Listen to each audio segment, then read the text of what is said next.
Something that I noticed as I was growing up was that Disney Channel animated shows were becoming far and few between. I mean, think back to the 90s and early and mid 2000s. It's almost hard to keep track of all the wonderful Disney cartoons from those times. You had Recess, Kim Possible, American Dragon, Phineas and Ferb, and even lesser known shows like The Replacements, just to name a few. As the years went on and we started to get into the early 2010s, it seemed like Disney was producing less and less shows of the quality we had become accustomed to. Great news, guys! Guess who's nominated for Best Debut Album? I have no idea. Who? Both of you! No way! Are you serious?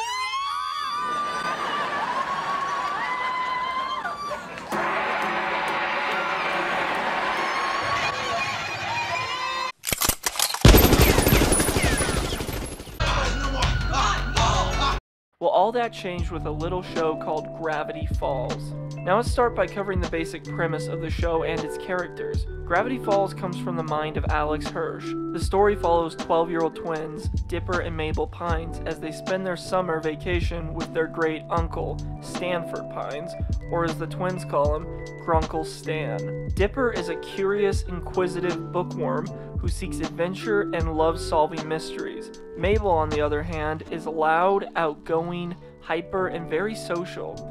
She seeks simply to get a boyfriend and have a fun summer filled with great memories. Now on to Stan. Stan is shady and what you'd call a con man. He runs a lame tourist attraction called the Mystery Shack, located in a small logging town in Oregon called Gravity Falls, where he sells people tales of obviously fake monsters and then gouges them for crummy souvenirs in the Mystery Shack's gift shop. Our uncle had transformed his house into a tourist trap he called the Mystery Shack.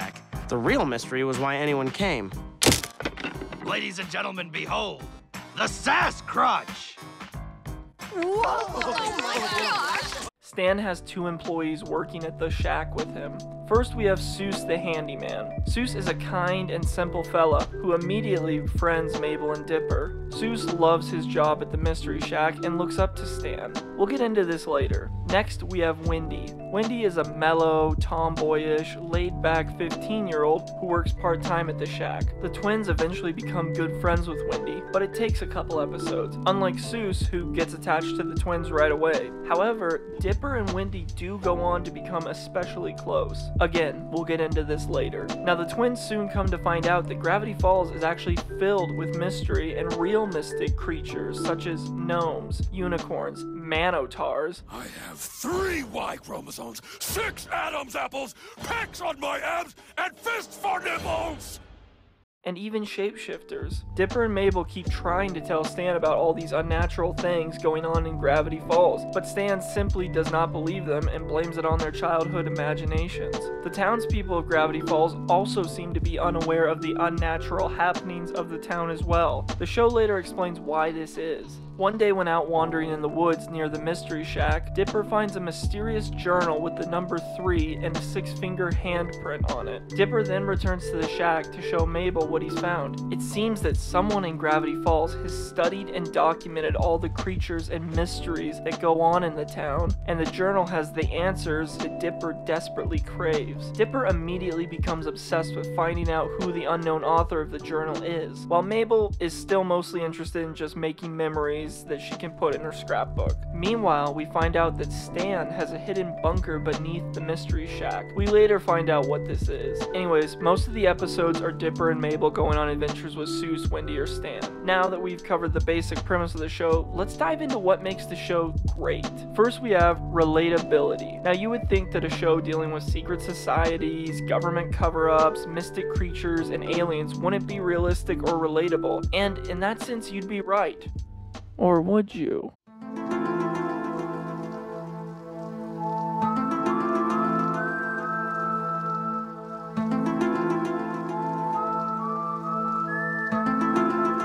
Now, I myself found a lot of relatable themes in Gravity Falls, starting with the town of Gravity Falls itself. I myself grew up in a small town tucked away into the mountains and surrounded by pine trees, so the setting of kids finding adventure out in the woods felt like it was tailored to me and my childhood personally. A running theme of the show is exploring abandoned places. First we see the gang explore multiple abandoned bunkers, an alien spacecraft, and in one episode we see Mabel and Dipper tag along with Wendy and her friends to break into a deserted mini-mart. Now of course, I myself never ever explored abandoned houses, neighborhoods, or an old Freemason lodge hidden in the woods when I was younger. Also, there are a couple little things that I wanted to point out that helped immerse me in the story. Things like Stan's TV. My grandparents had one just like it when I was a kid, so seeing Mabel and Dipper watching cartoons on the weekend really felt real to me. Another small thing that I noticed was Pacifica Northwest's home/mansion, which is formerly called Northwest Manor. Why does Pacifica live in a mansion, you ask? So basically the Northwests are the richest family in Gravity Falls, and it was their ancestors that founded the town, or so they say. Now, the first time I saw this show, I couldn't help but notice that Northwest Manor reminds me of a fancy hotel from my hometown. I don't know, I'm not saying they're identical, but it did remind me of it, you know? Now I know what you're thinking. Well, how is this relatable to me? Well, there are many almost universal themes in the show that you can appreciate even if you didn't grow up in a small logging town. And that brings us to my next point. Real problems. Even though Gravity Falls is a kid's cartoon, it has a lot of deep and real-world problems that most, if not all of us, have dealt with or have known someone who has dealt with them themselves. Take Soos for instance. Soos is just a nice guy who wants to make others happy. Soos was dealt a bad hand in the game of life. We eventually find out Soos's dad abandoned him as a small boy. Sorry, dude, but could you move seats? That's a seat of honor. Who's it for? Oh, it's for my dad, actually. I haven't seen him in like 8 years, but he's coming today. That must be him.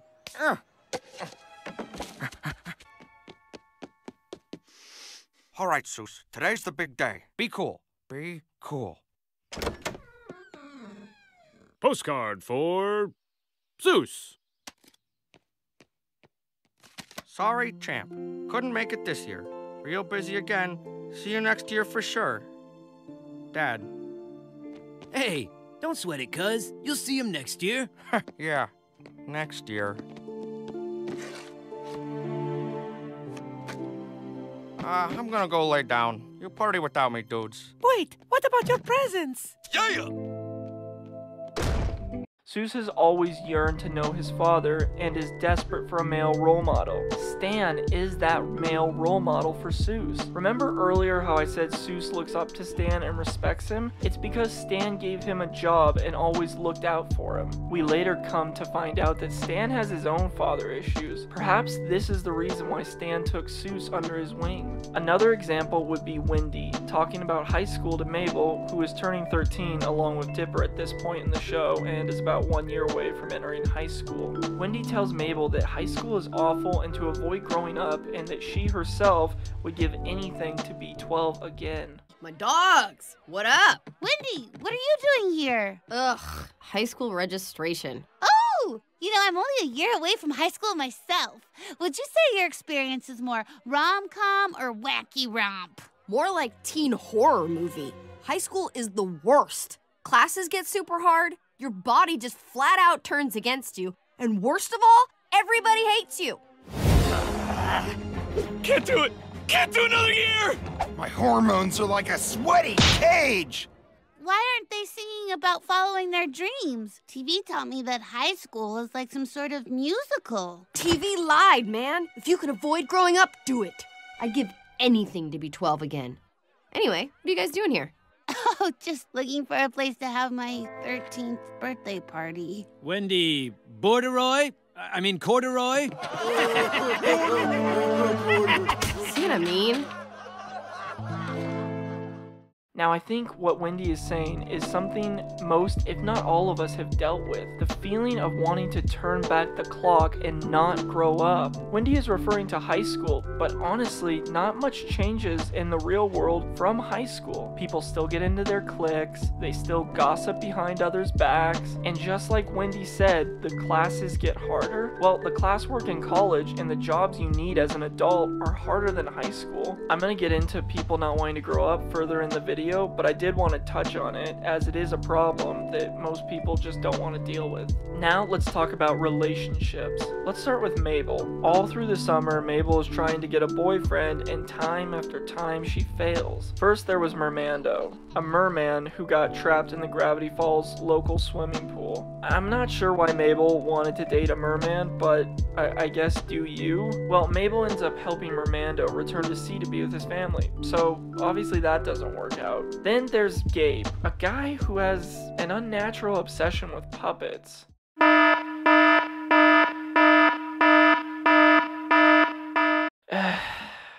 Mabel, you gotta do better. Well, as the summer goes along and more would-be relationships fail, Mabel starts to get depressed. So Wendy tells her to forget about guys and just to be herself. Here's a clip of that. I just don't get it, Wendy. I hug a lot, I can burp the alphabet, I have scratch and sniff clothing. Why does every boy leave me? Psst, who cares? Boys are the worst. You shouldn't get hung up, man. Maybe I come on too strong, you know? Well, what's your opener? Pretend I'm a boy. Testosterone. Hi, I'm Mabel. I'm 12 and own a pig. Want to get married? Honestly, that was perfect. You should just forget about guys, man. By the end of the episode, Mabel learns to accept that she does not need to have a relationship to have a fun and memorable summer. I think this is a lesson that all of us can learn from. I'm not gonna lie, guys, being single can suck, especially when everyone you know is all coupled up. But just like Mabel, we can realize that a relationship does not define you and that you can still make great memories without being in one. There are a lot of people I've known in my personal life that go from relationship to relationship without just pausing to focus on improving and developing themselves for a while. This is why I think that's a good message to send to people. So, good on you, Alex Hirsch. Now let's dig into Dipper's relationship problems. Unlike Mabel, who went from guy to guy hoping to start a relationship, Dipper has only one girl he wants to date through the whole summer. Wendy. We first find out that Dipper likes Wendy in early season 1, and all throughout the summer he tries to impress her in various ways. Dipper is too scared to tell Wendy how he feels, so he just silently wishes that they could be in a relationship together. Dipper does grow as a person and eventually learns to stop trying to plan out every interaction he has with Wendy and just talks to her like a regular person and is himself around her instead of trying to always impress her. Oh, hey man, what's up? What are you doing here? I mean, wouldn't you rather be out on the dance floor? In like exactly 42 seconds? I'm just waiting for the bathroom. Okay. Small talk. So hey, let's say everyone at this party gets stuck on a desert island. Who do you think the leader would be? I think I'd go with this lunatic. I'd probably go for a Stretch over there. Because tall people can reach coconuts? Speaking of tall, want to see something? Those are my 3 brothers, and I'm... Boop. You were a freak! Yep. You know, kids used to make fun of my birthmark before I started hiding it all the time. Birthmark? No, it's nothing. Why did I say that? No way, dude. Now you have to show me. Show me.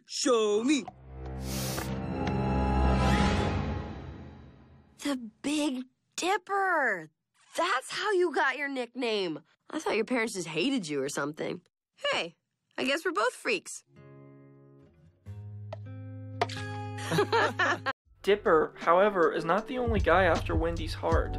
Enter Robbie. Robbie is a typical emo teenager from the late 2000s and early 2010s, sporting a dark zip-up hoodie, black skinny jeans, and greasy hair to tie it all together. Not to mention his band, Robbie V and the Tombstones. Dipper and Robbie despise each other. Some fans claim to have singled out the exact moment their feud started, so here's a clip of that. And Robbie, you can probably figure him out.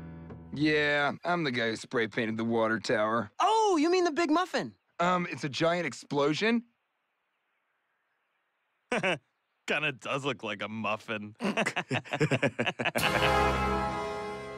Now, I'm personally of the opinion that even if Dipper hadn't made fun of Robbie's graffiti, the two would have still ended up hating each other. I say this because I don't know about you guys, but when I was younger, I automatically hated any guy that happened to like the same girl that I did. So I think the same goes for Robbie and Dipper. Now, the turning point in the two's rivalry happens when Dipper asks Wendy to go to the annual Gravity Falls Mystery Fair. Wendy agrees, and the two of them seem to be having a great time. That is, until Dipper tries to win Wendy a stuffed animal. When Dipper goes to throw the ball, it ricochets and hits Wendy in the face, resulting in her having a black eye. When Dipper runs off to find some ice for Wendy, Robbie happens to be walking by and uses his snow cone to help stop the swelling of Wendy's eye, a gesture that Wendy finds sweet. Robbie then capitalizes on this moment and asks Wendy to be his girlfriend. She agrees. Dipper then gets back just in time to see all of this happen and to watch Robbie and Wendy run off to ride a romantic fair ride together. Dipper is obviously shocked and devastated over this, only uttering the words, "Everything is different now."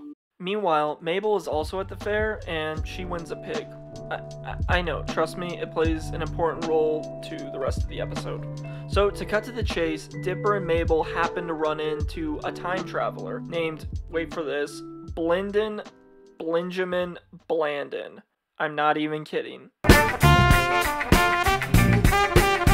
They then steal Blandon's time machine. Dipper wants to go back and have a redo to win Wendy the stuffed animal and keep her from dating Robbie. Mabel then tags along to relive, quote, the happiest moment in her life, which apparently is winning Waddles. Waddles is the name of Mabel's pig that she won earlier.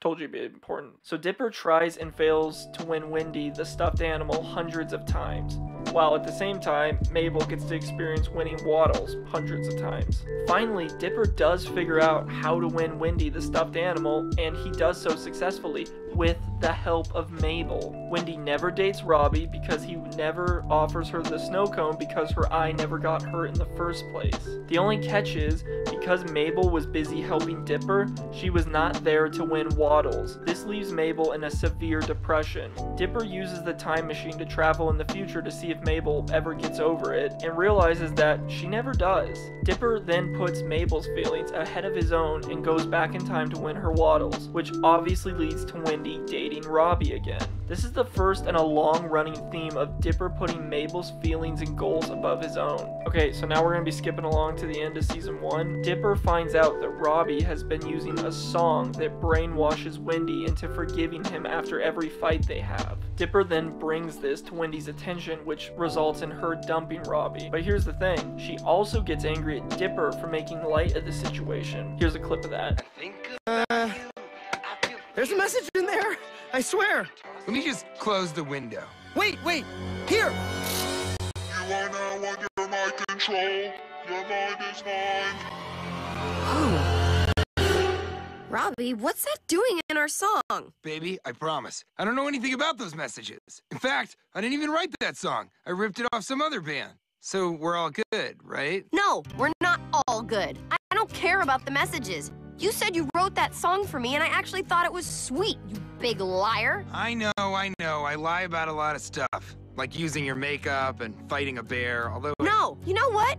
It's over, Robbie. We're through. What? Wendy? Goodbye. Ha! We won! Kid, this is a victory for every guy whose hands are too weak or fat to play a musical instrument. I couldn't have done it without you, Grunkle Stan. Ha! Hey! Now that your night is free, me and Grunkle Stan were thinking maybe bowling or something? Are you serious? Right now? Ugh! What is wrong with guys? You only think about yourselves. All of you should just leave me alone. Oh, man. Look, if it makes you feel any better, the apocalypse is coming soon. Bury your gold. You've been buying gold, right?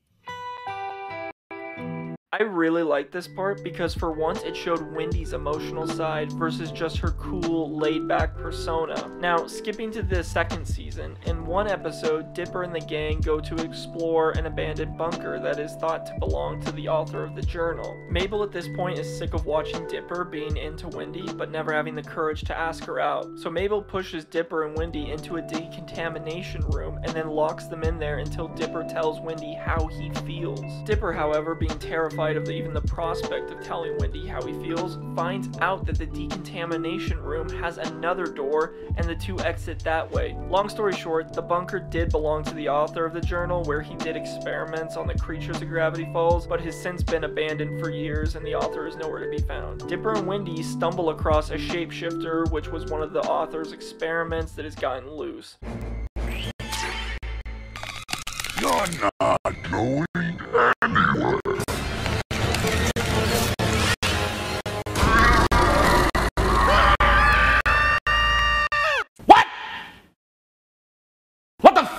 The bunker ends up getting flooded, and Dipper, the shapeshifter, and Wendy all get swept away with the water. Wendy ends up hitting her head during this time, and it looks like she's not gonna make it. Dipper then finally confesses his feelings about her to her unconscious body and begs her to wake up. Wendy! No, no, no, no, no! Can you hear me? Oh, please be okay, please be okay! Oh no, oh no! This is all my fault. If I had told you when we were in the closet, we wouldn't be in this mess. But I was too scared, and now you could be hurt or worse, and I never even got a chance to tell you. I'm like, in love with you, Wendy.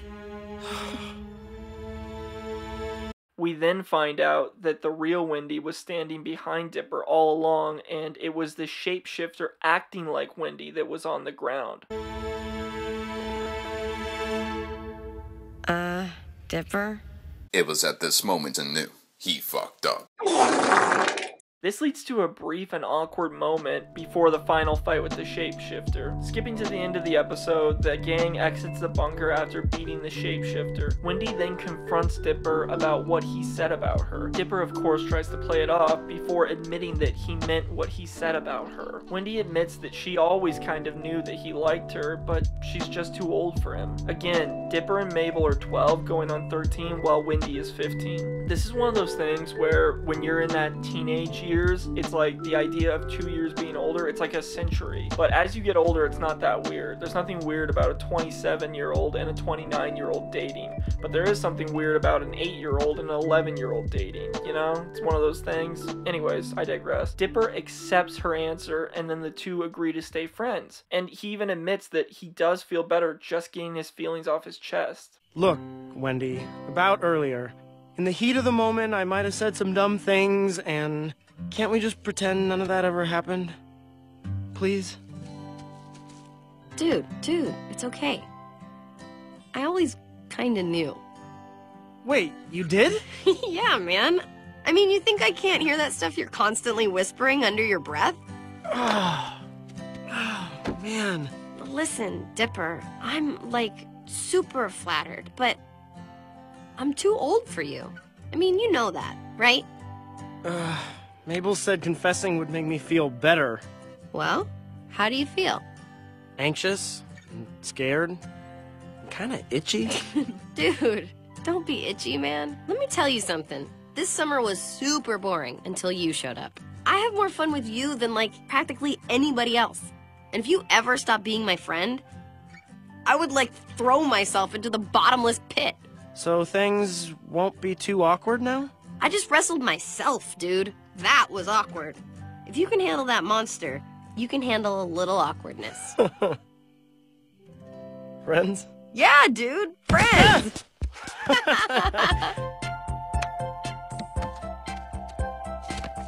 Oh, and hey, Dipper. See you for movie night tomorrow. Your place this time, okay?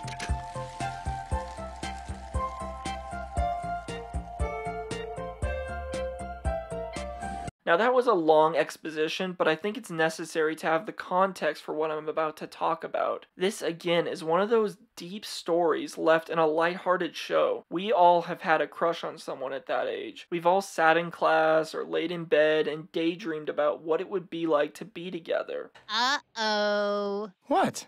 Somebody's in love! Yeah, right. I just think Wendy's cool, okay? It's not like I lay awake at night thinking about her.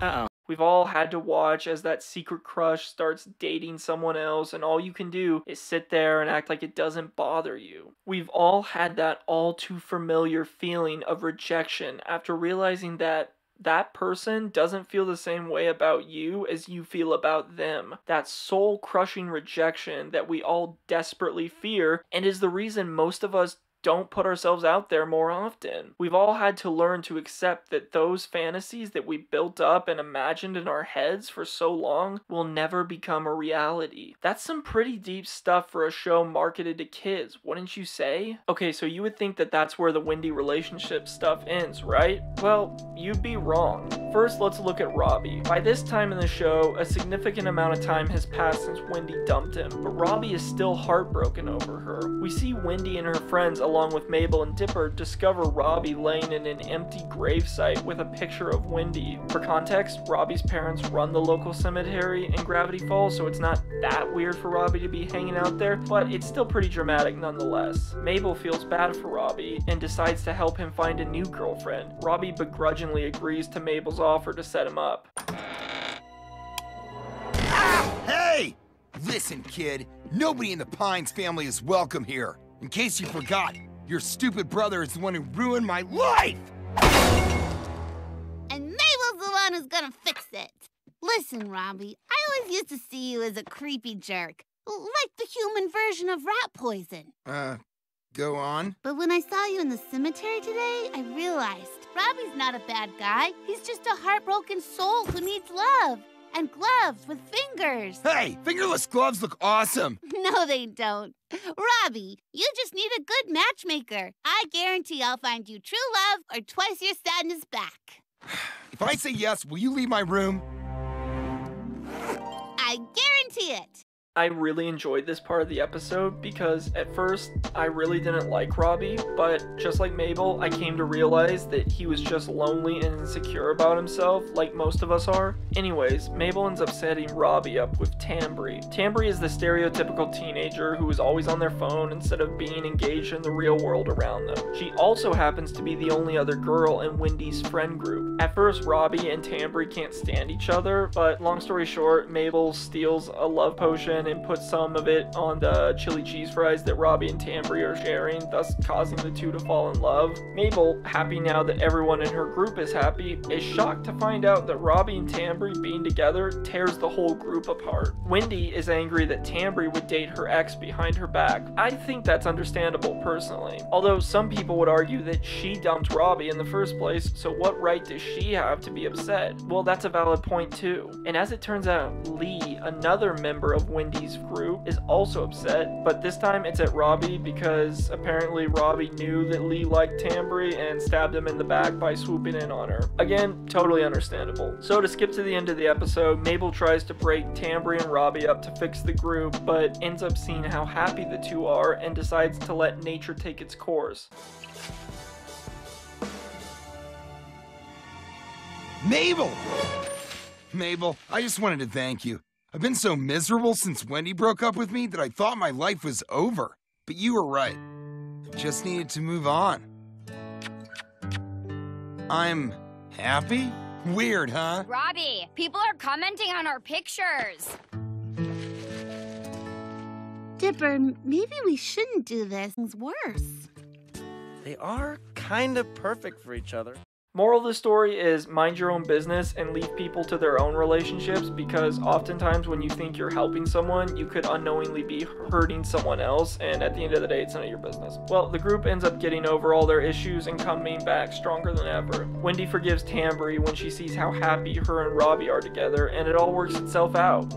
I'm not so sure how accurate this is to real life, but it ends up making for good TV, so, you know, we'll let it slide. Now again, if you thought Dipper's story with Wendy was over, Dipper, again, you'd be wrong. Fast forward towards the end of the series, we find out that Dipper still secretly likes Wendy and keeps a box of mementos of her. Stan and Mabel see this and are frustrated with Dipper for not being over Wendy when he has no shot with her. Stan ends up deciding to teach Dipper how to flirt with girls in the hopes that he will move on from Wendy and meet a girl more his own age. Dipper does end up flirting with a few different girls, which ends up having ramifications of its own, but by the end of the episode, Dipper, it seems, has finally moved on from Wendy.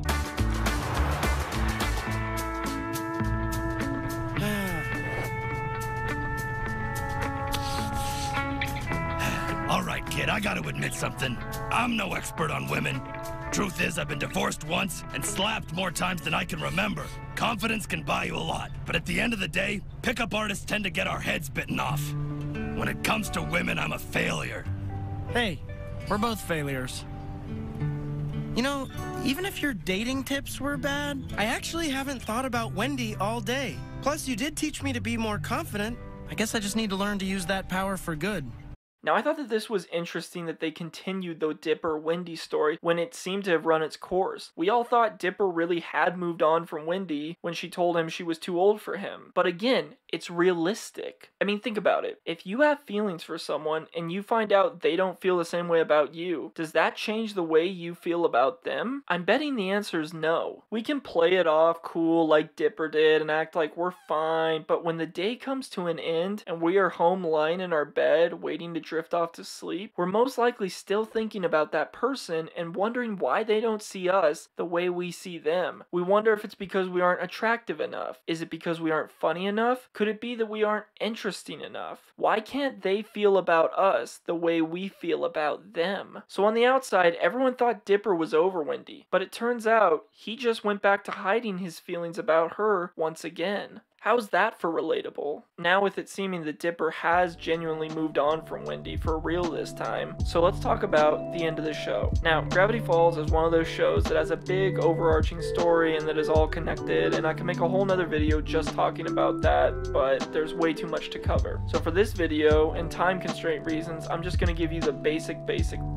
summary and recommend that you go watch the show for the whole story on your own. So the last couple episodes, Dipper is offered an opportunity to stay in Gravity Falls and study under the instruction of his great uncle Ford, or Grunkle Ford as the twins call him. Yes, that's the plot twist of the show. Stan has a long lost brother. As it turns out, that hidden bunker we were talking about earlier under the Mystery Shack was housing all the technology needed to rescue Ford from another dimension. So basically Stan has spent the last 30 years looking for the last journal needed to rescue Ford. So when Stan finds out Dipper has the third journal, he just takes it so he can finally save Ford. Another plot twist, Ford is the author of the journals, so the author Dipper has been obsessed with finding all summer turns out to be his long lost uncle. Pretty cool stuff. Also, Stan knew about all the monsters in Gravity Falls the whole time, but just played dumb to protect Mabel and Dipper. Anyways, so when Mabel finds out that Dipper won't be coming home with her, she has a meltdown and runs off into the woods. The reason Mabel freaks out is because too much is changing too fast, and she's scared of growing up and wants to stay a kid.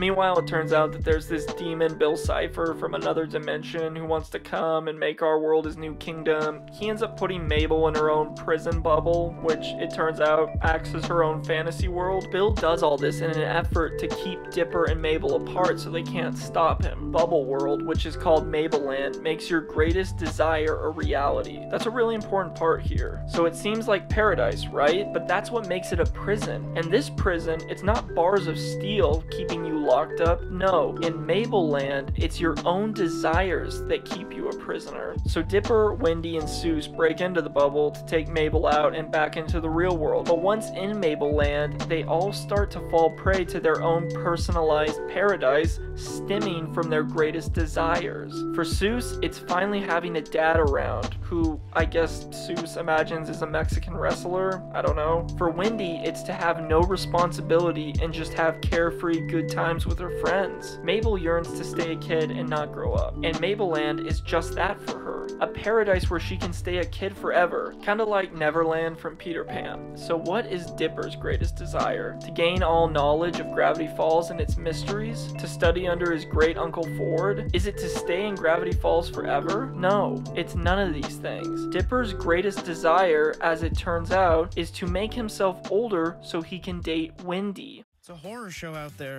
At least the air here is breathable. Dude, you're talking to a river. Oh, hey, Wendy, what's up? Thought you were busy wrecking the school or whatever. Yeah, that got old quick. And this music is really starting to get on my nerves. I think that stuff you said about this place is right. Really? Well, now we just need a plan. Don't worry. You always think of something. You know, you're so much smarter than, like, everyone else. It's kind of funny. If you were older, you'd be like my dream guy. Wait, do you really mean that? Wait a minute. In this place, you can be any age you want. If we were the same age, maybe you and me could, I don't know, actually be together. Wait, really? I bet if we asked Mabel, she could do it right now. In this place, it could finally be just you and me. Come on, man. Just take my hand. Wait! Oh, this isn't real!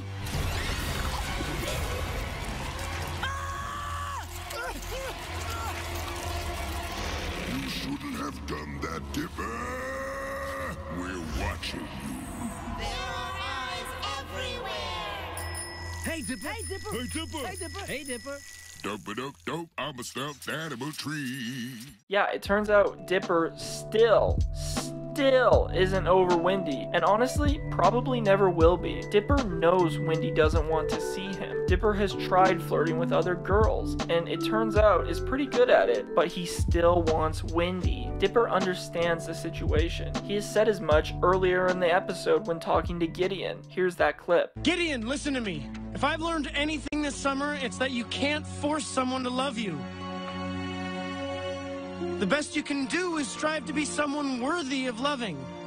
Dipper can't change the way he feels, even though he understands he should move on. Dipper has come to terms with the fact that he and Wendy will never be together. He understands that she's too old for him. He understands that she doesn't see him the way he sees her, but he also understands that will never change the way he feels about her. Our brains control everything we do, but it would seem that they can't control how we feel. In another episode, we see Mabel and Dipper travel 6 years into the past, and the two end up running into a young Wendy and Tambry, which leads to an interesting interaction. Whoa! Oops, sorry. My friend thinks you're cute. Oh my gosh, Tambry! Shut up! Hey! Thank you. I mean, you're super young, so this is weird. Now you know how she feels, creep. Yeah, Wow. So Dipper understands how Wendy feels. That's why he doesn't push on it. But in his mind, his feelings haven't changed. I thought that it was really cool that Alex Hirsch put this storyline in the show. It's taking an uncommon approach to a common theme in television. We've seen characters like other characters who don't feel the same way about them and accept it and move on. Almost like nothing ever happened. Gravity Falls doesn't do that.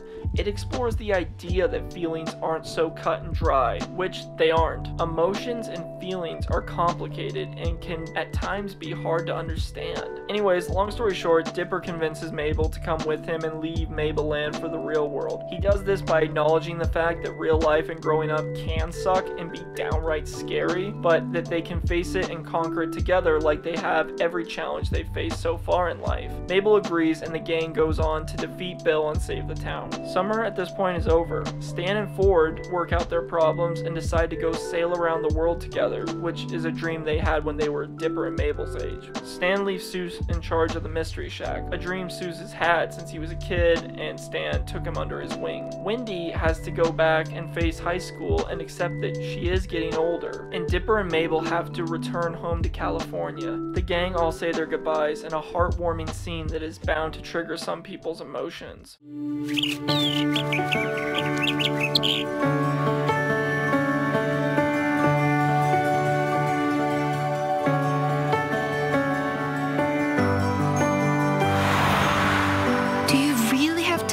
There's still so much we haven't done together.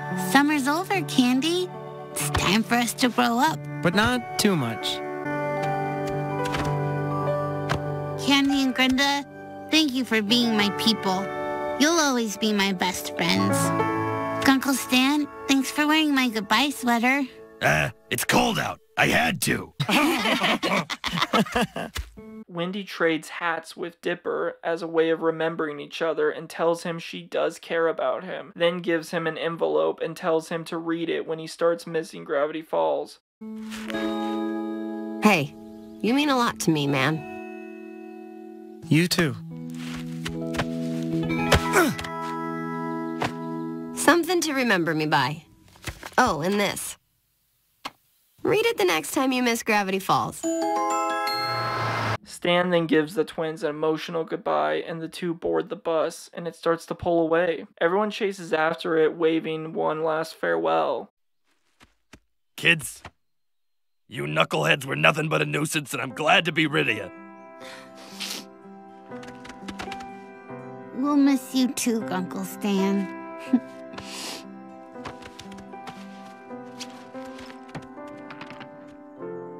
Ready to head into the unknown? Nope. Let's do it.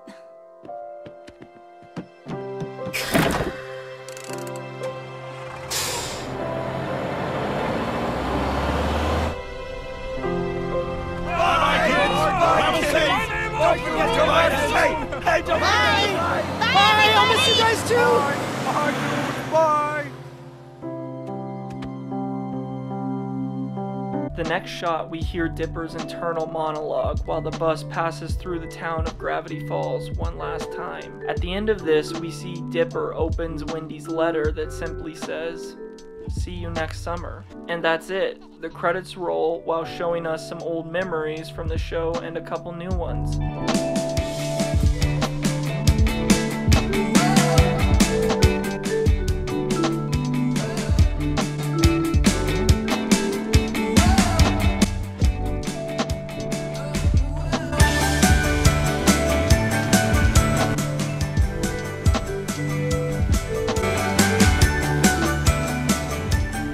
The final shot is Dipper and Mabel asleep on the bus as it pulls up to their hometown, Piedmont, California, and it fades to black. So what made Gravity Falls so great? It dealt with real thoughts and real I gotta charge my computer.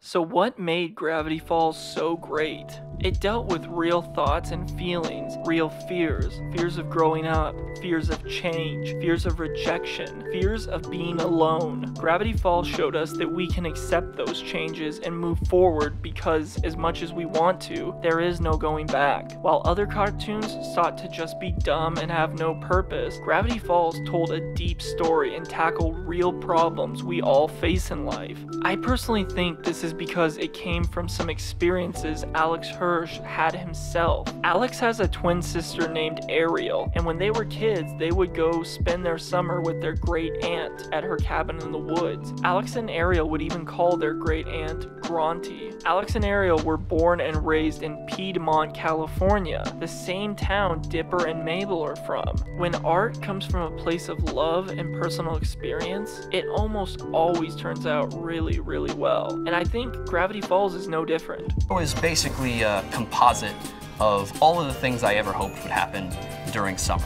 When I spent these summers as a kid out in the woods, I dreamed that I would get to meet a gnome or fight a monster or solve a mystery, go back in time. And I thought, wouldn't it be great to have a show that does all of those? One thing that stuck out to me was how short Gravity Falls was. It ended voluntarily after only 2 seasons consisting of 40 episodes. To put that in comparison, Regular Show and Adventure Time, which were also deep and wonderful shows that dealt with real thoughts and feelings, each of those shows had well above 200 episodes and close to 10 seasons. So why was Gravity Falls so short? Well, creator of the show Alex Hirsch explained his plan to end the show so soon, saying, quote, "It's being finished. This is 100% my choice, and it's something I decided on a very long time ago. I always designed Gravity Falls to be a finite series about one epic summer, a series with a beginning, middle, and end. There are many shows that go on endlessly until they lose their original spark, or mysteries that are canceled before they get a chance to pay off." End quote. So there you have it. If you think about it, Gravity Falls and Mabel and Dipper summer vacation is really representative of our childhoods. Towards the end of the show, we hear the characters say things like, summer's coming to an end and summer doesn't last forever. The same is true of being a child. It's short, it's finite, it doesn't go on forever. Eventually, the season changes and you have to change with it, even if you really don't want to.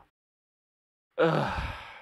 This shit is getting too deep for me. So if you get a chance, I definitely recommend going and watching the show yourself, as I left out a lot in this video. You can find it on Hulu or Disney+.